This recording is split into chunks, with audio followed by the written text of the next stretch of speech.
Yes King, 6'7", Mango, even Low Taper Fade. You may have heard these words if you've been on the internet in the past couple of years. You may have seen it on TikTok, maybe on Instagram Reels, or maybe even on iFunny. People still use iFunny. That's a thing. Like right now, people do that. But have you ever stopped to think about how long these words will be around?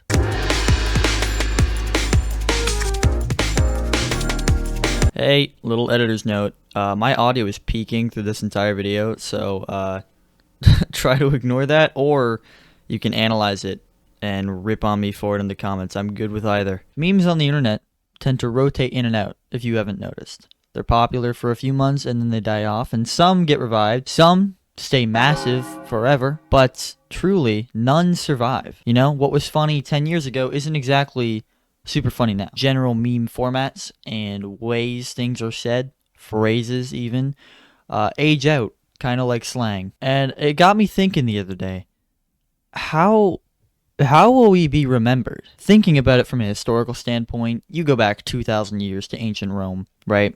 And you look for evidence of, you know, people's existence and lives and culture and whatever, and you find archaeologically based evidence. You find things that tell you a story environmentally. But as history progresses, as we get closer to where we are now, you start to notice that a lot more is remembered. Documents are kept from periods as far back as, you know, things like medieval period, the Renaissance, and the Victorian era, being quite recent in the grand scheme of things, might I add. We have a lot of documentation on. We're able to go into depth about a lot of important events that occurred because we have preserved writing from a lot of them. And then you bring that into the 20th century. The 1900s is well documented through mainly newspaper is going to be my main source of reference here. It holds every day of 100 years and what happened for every day of 100 years. Every major event that went on is covered by multiple different sources from multiple different perspectives. That's beautiful. As a historian, that would be fantastic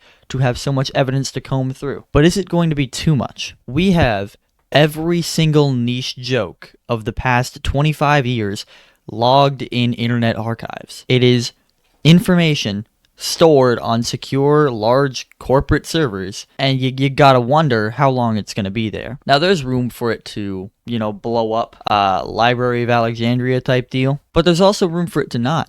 We keep inventing more efficient ways of storing data, so at what point will it be simple to preserve this data, and probably just better overall to keep it around rather than force delete it off the internet? And inevitably, we are getting to the point where, you know, you start to study recursively the past 10, 20 years. I did a project in iSchool about pop culture in the early 2010s because I was in a pop culture class, granted, but that was my assignment. I had to study pop culture between like 2010 and 2015.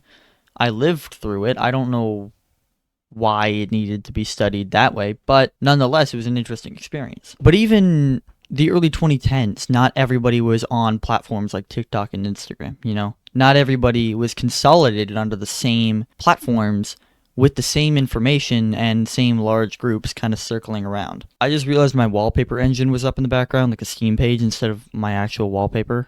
And that I want to showcase that art still. We're still doing those streams every Thursday at around 7 or 8, depending on when. Anyway, what I was saying, now you have, you know, large swaths of the internet on Instagram and TikTok, which are my main case studies because I don't want to talk about YouTube Shorts, all right? I post to them because it's good for my channel, and I don't consume, you know, humor from YouTube Shorts, God forbid. So now that we have vast, like, accumulations of people on the same platforms making the same jokes,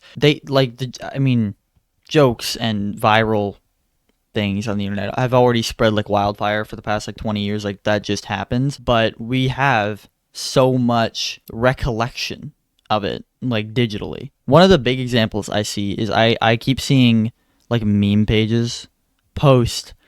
I saw one the other day and it said 2025 nostalgia, as if we've left it yet. And it was going through the months up until now and like the biggest meme of that month. And I've seen people do that now for 2024 and 2023 and 2022, and it keeps going backwards. So we're not forgetting about it.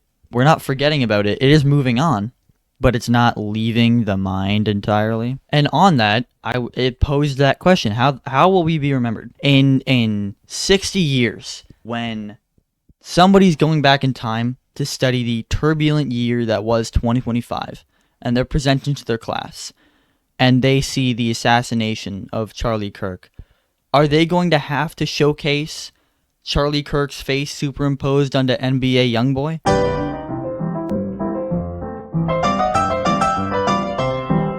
Is that going to be a project requirement to show the cultural fallout of it? Are they going to have to show the Donald Trump and Bill Clinton Yowie edits that I keep seeing on my fucking page? Worst of all, if they study COVID, are they going to have to show Dream SMP footage?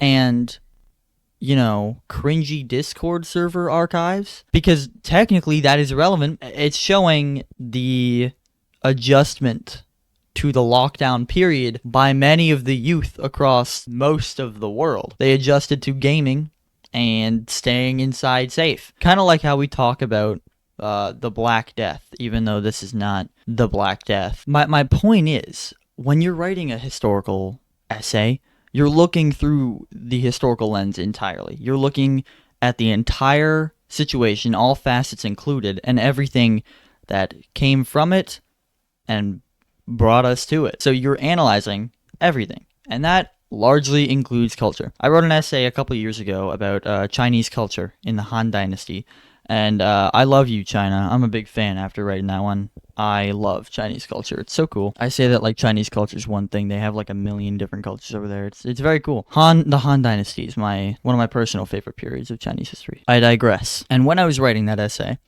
I had to write about their dress and poetry were two huge things that stuck out to me. Dressing was something that was sometimes done seasonally based on the colors that you'd wear or the type of clothing that you'd wear. So not all that dissimilar from modern society in clothing type, but colors were a big thing. And they were classical poetry styles.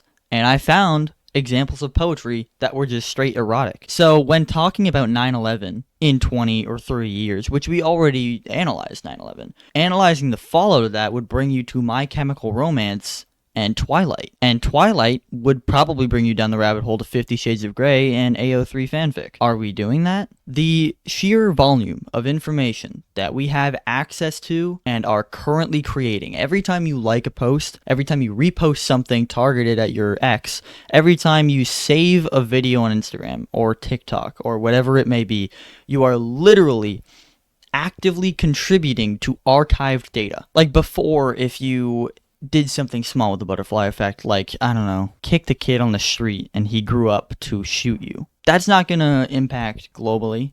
You know, maybe him coming after you with a vengeance is really your fault, but it's not gonna change anything on the global scale. Thinking about this, which, I mean, obviously you're not dying in this example, but you added one like to that post, you know, say a post of, you know, Bill Clinton, Jeffrey Epstein, Donald Trump, and Charlie Kirk holding hands, or a video of Donald Trump and Joe Biden playing Call of Duty Black Ops, which was a huge thing a couple of years ago, is at 900,000 likes, and you make that 900,001, you are effectively adding to the data. You have added one digit, one number to that data, and it won't be forgotten until the entire data is wiped. You have cemented yourself as a part of that like, as a part of that figure of attention that the post got, even if it's something you don't want to see. Even if you see fucking Daniel Larson TikTok live or something, you're adding to the view count. Even if you see a photo or a video showcasing Labubu's, you still view the video whether you consented to scrolling on it or not. The point is, your view is there. Everything you do in the digital space affects the digital space permanently, even if it's microscopic, adding a like to something or adding a view to something. As long as the data for that video or for that piece of media is there, you are there. That is effectively your digital ghost. You are cemented in that piece of media so long as you've interacted with it. On one part, I think that's the coolest shit ever. The fact that future historians will have access to a lot of data about our time and be able to analyze literally every facet of a situation much better than we can do for something like the Industrial revolution, you know? And on one side, it's scary. And that's a two-parter. The first part of that being, I feel a little bit bad for historians that they are going to have to read AO3 fanfic to talk about 9/11. And on the other side, should they have that much information to go off of? It could prevent future tragedies and all that, but at what point is that much information just like a frightening thought? That's pretty much all there is to my rant. That's all that I could really think of, but it hit me like a truck while I was making a burger the other day. I was like, damn, am I going to be remembered for talking about wanting to have an alien baddie probe me on YouTube Shorts? That's a real thing. I said that in my alien video, and then I posted it on Shorts, and it's got like 1.2k views or something like that. So at least 1.2 thousand people have seen me talk about wanting an alien baddie to probe me. What are you gonna do? Anyway, on that note, I'm scared, dude. My last video is at like 8,000 views and climbing. That's crazy. And I've gained like 110 subscribers off of that, so welcome to all of you guys. Hey, can I virtually dap you up? Yo, what's good, bro? How's it going? How's it going, man? You doing good? Good. As I mentioned before, I'll be streaming. How am I supposed to point to this? Because it's backward. I will be streaming every Thursday at like 7 or 8 o'clock is when it starts for the foreseeable future. I don't know if you guys heard the way I pronounced that, but it wasn't right. With my boy Socks on YouTube. So come in and yap. We do that. Anyway, just food for thought, really. How will we be remembered and how will we be studied?